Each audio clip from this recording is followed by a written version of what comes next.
So I, 17, female, was recently contacted by my mother after 10 years of no contact.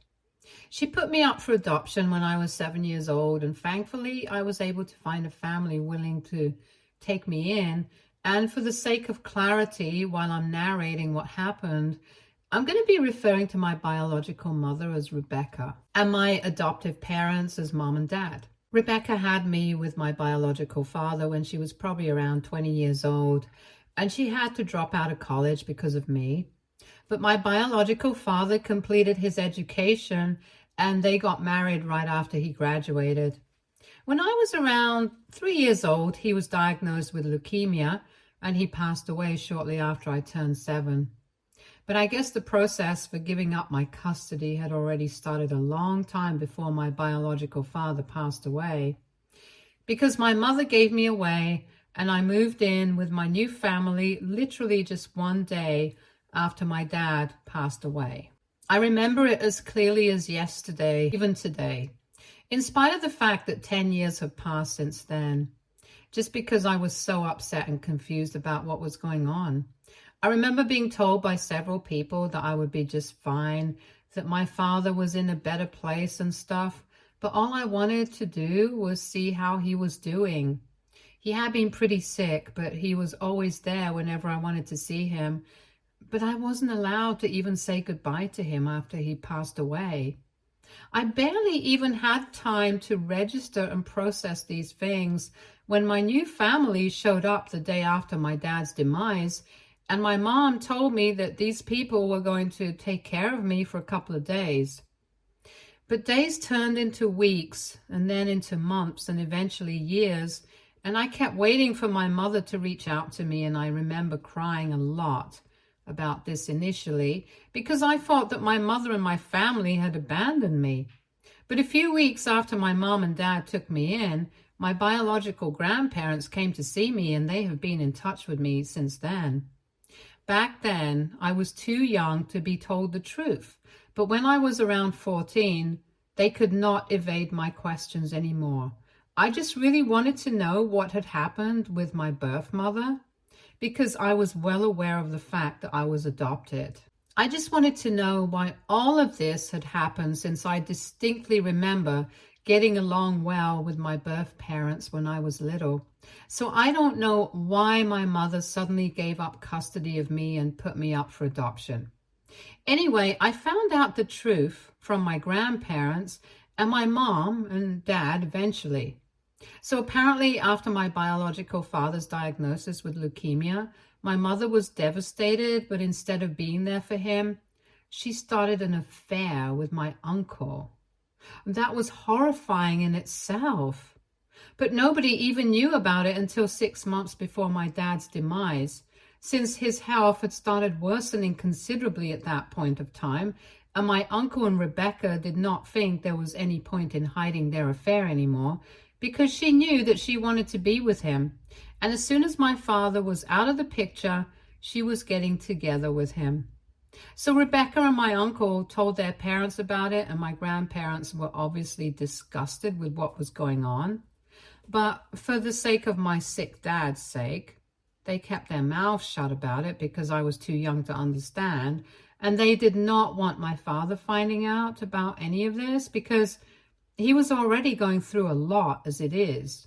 And around the same time that they came clean about the affair to my grandparents, my uncle and Rebecca also announced that they were not willing to raise me and were considering putting me up for adoption. There was a lot of hue and cry about it, but Rebecca was pretty firm about what she wanted.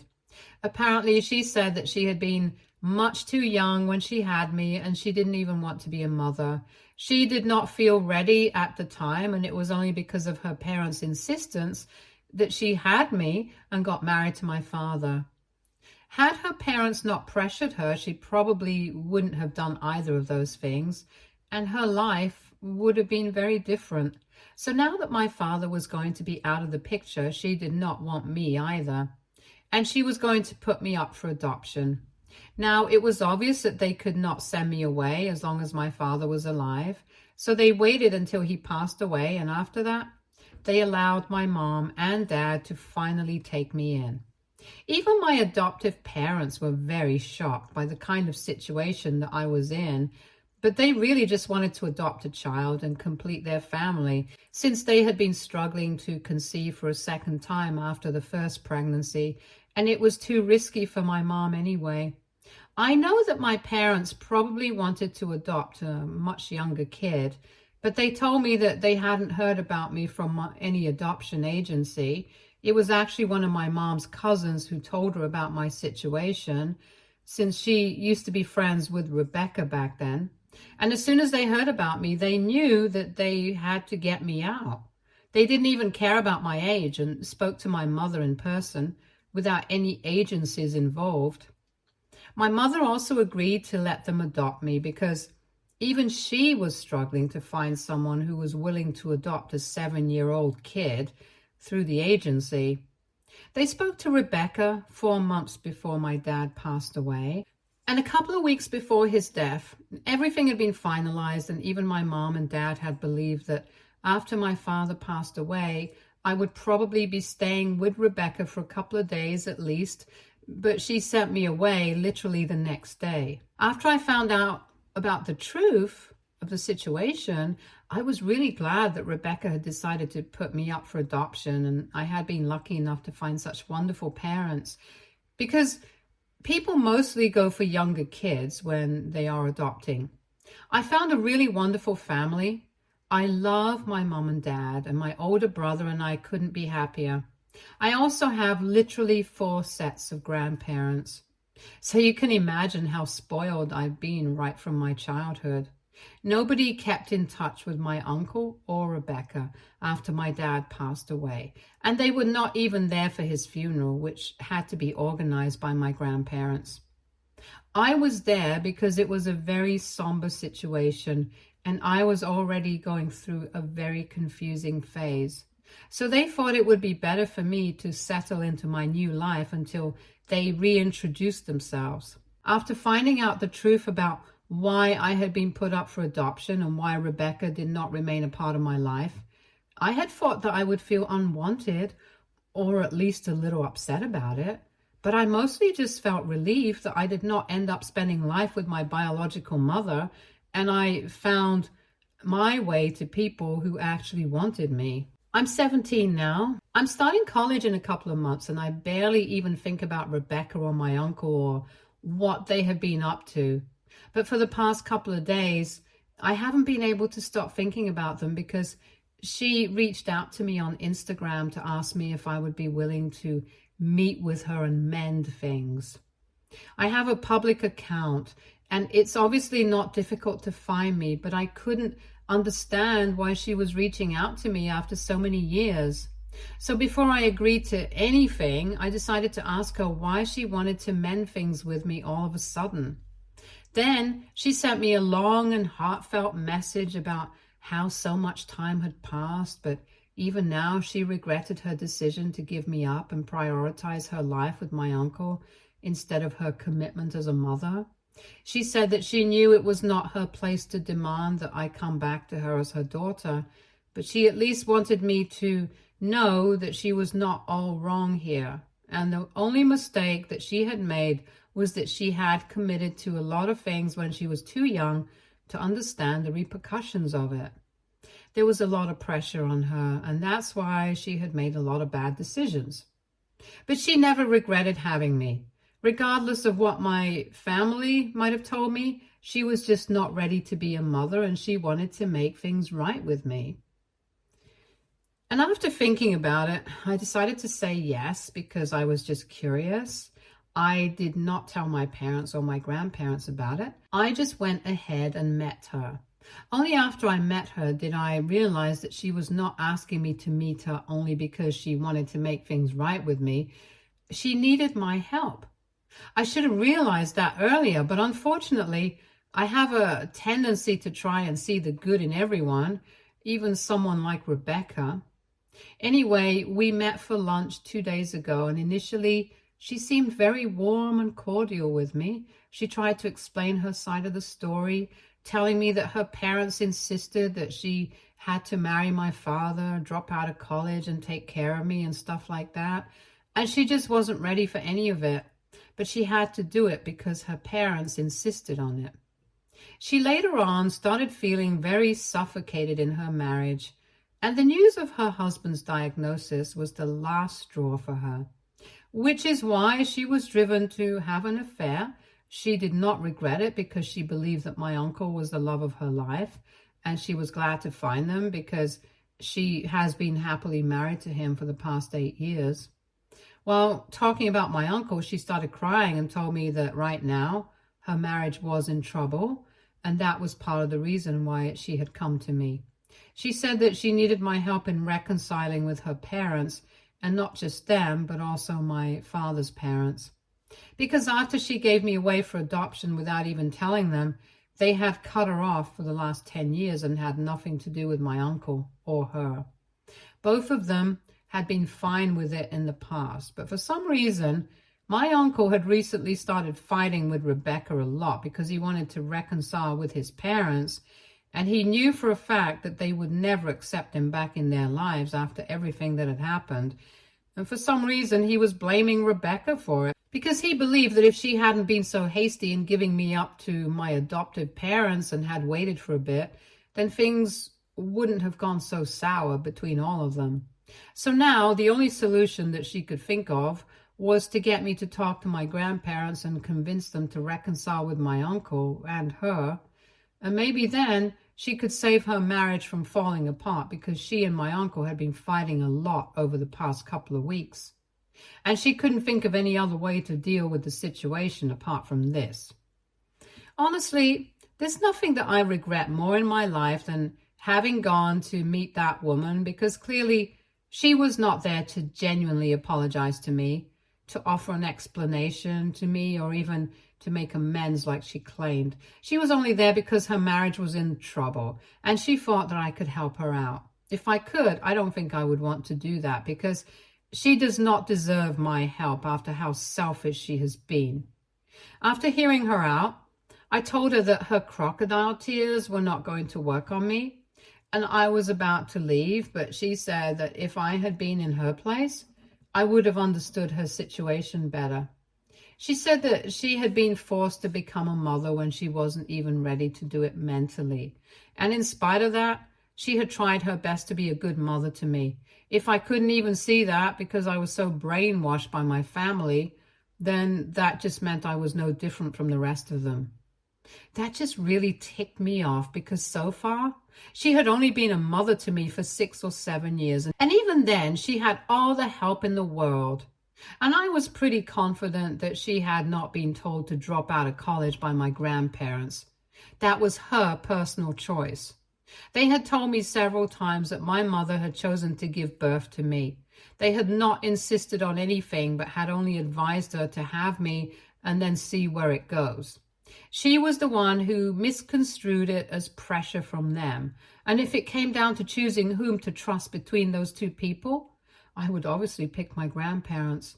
So I told her that she could sell her baloney somewhere where people would be stupid enough to buy it, since I was not. I told her I did not believe a word of what she was saying, even though I'd been willing to give her a chance to be honest and make amends with me like she said she wanted to. But she had cheapened her apology by trying to get me to fix her relationship without even trying to do it herself first. I told her that I was not obliged to do anything for her, since we did not have any relationship.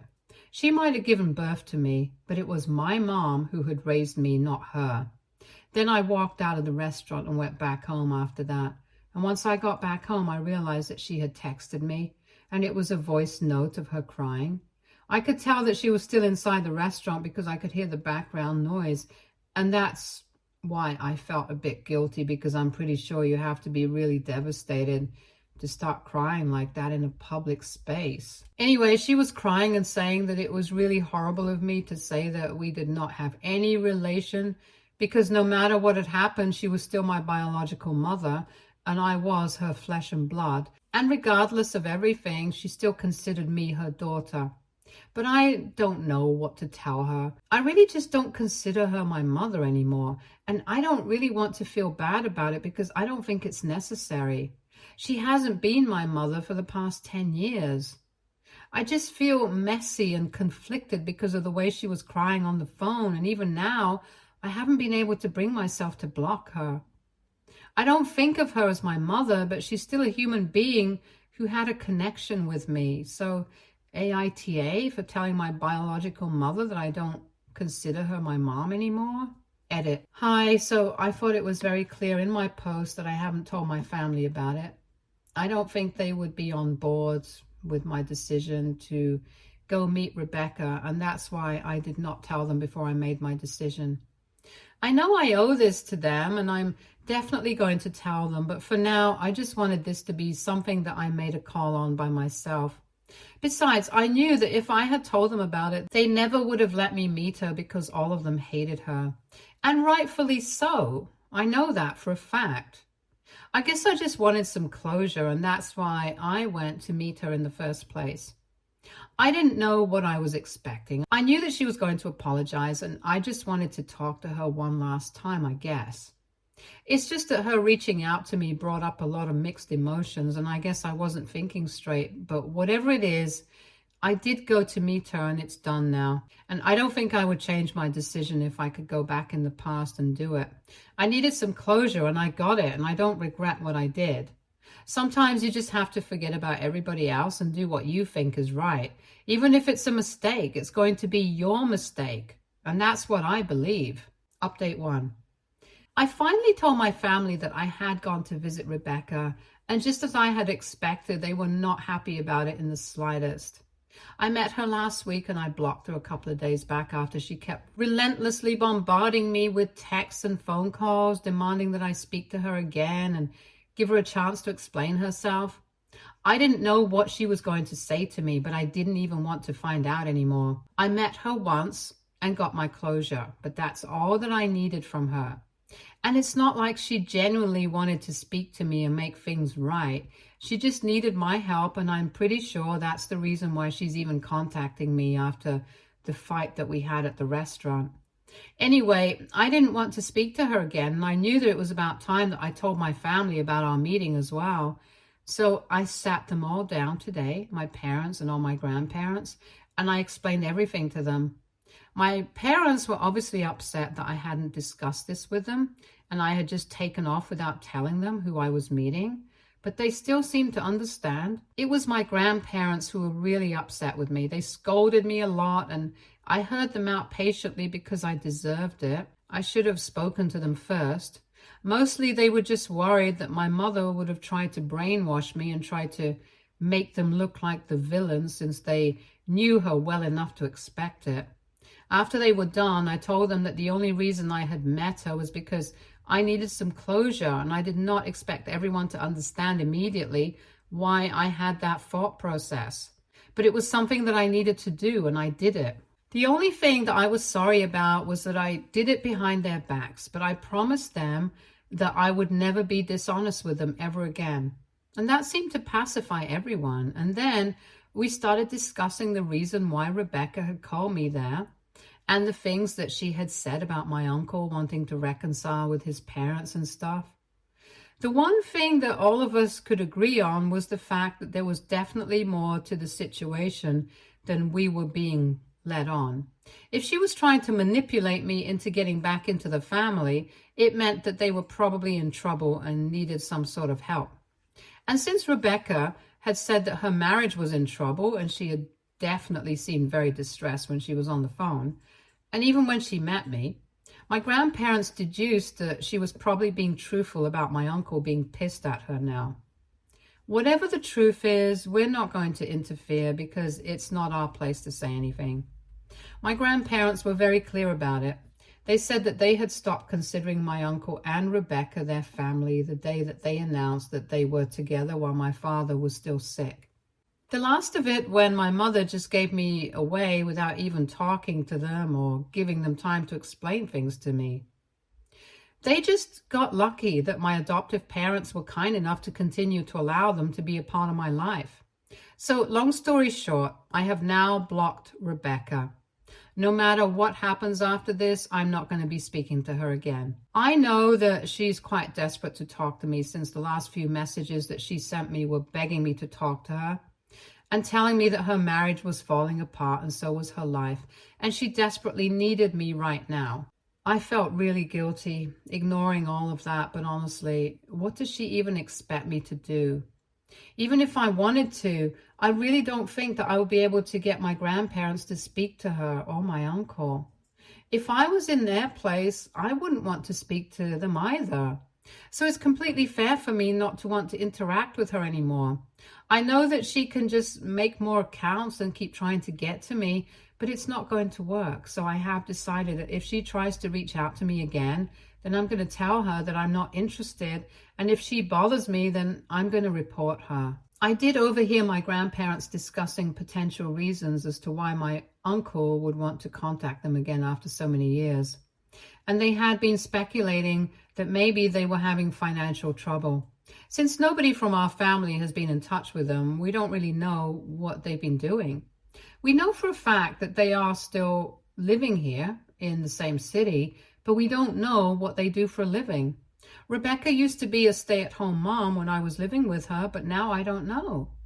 But one thing is for sure, if my grandparents are right and Rebecca and my uncle are actually trying to reconcile with my grandparents because they are in financial trouble, I will know for a fact that they don't even deserve the bare minimum respect that they receive from other people, because it is just disgusting human behavior.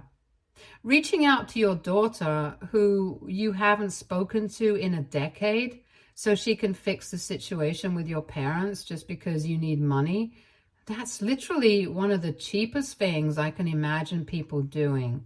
And yeah, I really hope that she gets her comeuppance if that's actually the case here. Update 2. Hey, so she reached out to me once again today. I had blocked her everywhere about 10 days ago. And after a week passed without any sign of her reaching out to me again, I thought that she had given up. But somehow she was able to find out where I go to school. And I guess that's why we shouldn't put out our personal information on public platforms. It was a lesson learned the hard way. But anyway, when I started walking back home from school today, she showed up on my way out of absolutely nowhere, and I was pretty taken aback. It happened about a block away from school, and I don't live very far from my school, so I usually just walk home. But she showed up in her car and started yelling at me to get in. I told her I was not going to get into her car because I did not trust her. And I said that if she insisted or tried to create drama, then I would start screaming right there in the middle of the street.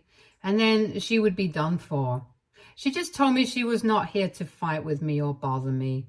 She just wanted to talk to me, and she did not even care if I was not going to help her to reconcile with her parents. She just wanted to speak to me and reconcile with me at the very least. She claimed that everything had gone wrong the last time that we met, and she just wanted to make up for everything. She knew that I was going to misconstrue everything that she was saying as fake and think that she was putting up an act. But she wanted to tell me that that was not the case, that she really would love to make things right with me. I could literally hear how desperate she was in her voice, and I don't know why. I know I should have felt bad for her, but I just felt annoyed. So I told her to leave me alone. I did not want anything to do with her, and that's when her true colors started showing again. I'm actually pretty proud of myself for not falling for her act the first time around, since she was pretty good at pretending that she was sorry, and she really wanted to make things right with me. Anyway, as soon as I told her to leave me alone, I guess I had a bit of a tone, and she completely freaked out at me because of it. She started cursing at me and said that she was trying really hard to talk to me politely, but if I was going to be like this, then she was going to make sure that she screwed up my life. The woman literally started threatening me, saying I had better watch my back and stuff now. But I just found it very amusing, because what was she even going to do? Anyway, I just continued to walk while she cursed at me, and eventually she just drove off after flipping me off, and I was so relieved. Once I got back home, I told my parents about it, and once again, everyone gathered around to discuss what was going to be done. Since she has threatened me, we have grounds for restraining orders, so we are guessing that we are probably going to go that way. And I don't have an issue with it. I would actually prefer that so that she cannot bother me again and again. Update 3. So a couple of days ago, my parents filed for a restraining order against Rebecca, and after she was served, that's when my uncle decided to reach out to his parents finally. And just like they had predicted, it was obviously because of money. They had been running a confectionery together for the past couple of years, but it has not been doing well for the last few years. So they were in desperate need of money, but they knew that if they reached out to their parents directly, it would not work. And that's why they came up with this whole act. But unfortunately, Rebecca lost patience with me, and it screwed everything up for them. So who knows, they might even get divorced because of this, and I'll be the happiest person if that happens. My uncle is still trying to suck up to his parents, trying to get them to give him some money, and keep saying that he has nothing to do with the way Rebecca behaved with me. But as their only son, he deserves to get some help from them. Rebecca, on the other hand, is taking a very strange approach and has decided to be as nasty as she possibly can to her parents and me, and has been talking crap about us online without any fear of the consequences. All that's doing is making our case stronger, so I hope she continues. We are pretty positive that we are going to be able to get the restraining order against her, because it's pretty obvious that she is unhinged now. I don't even know why she's fighting it, because the other day she made it pretty clear that she wants nothing to do with me. Anyway, it doesn't matter in the first place, because I'm going to be leaving for college in the fall, and I don't think it's going to be likely for her to show up there since she's struggling with money. And regardless of whatever happens, my parents and my family are always going to be by my side, so I don't really think that I have anything to worry about. Stay tuned for more stories from Argo Relationships.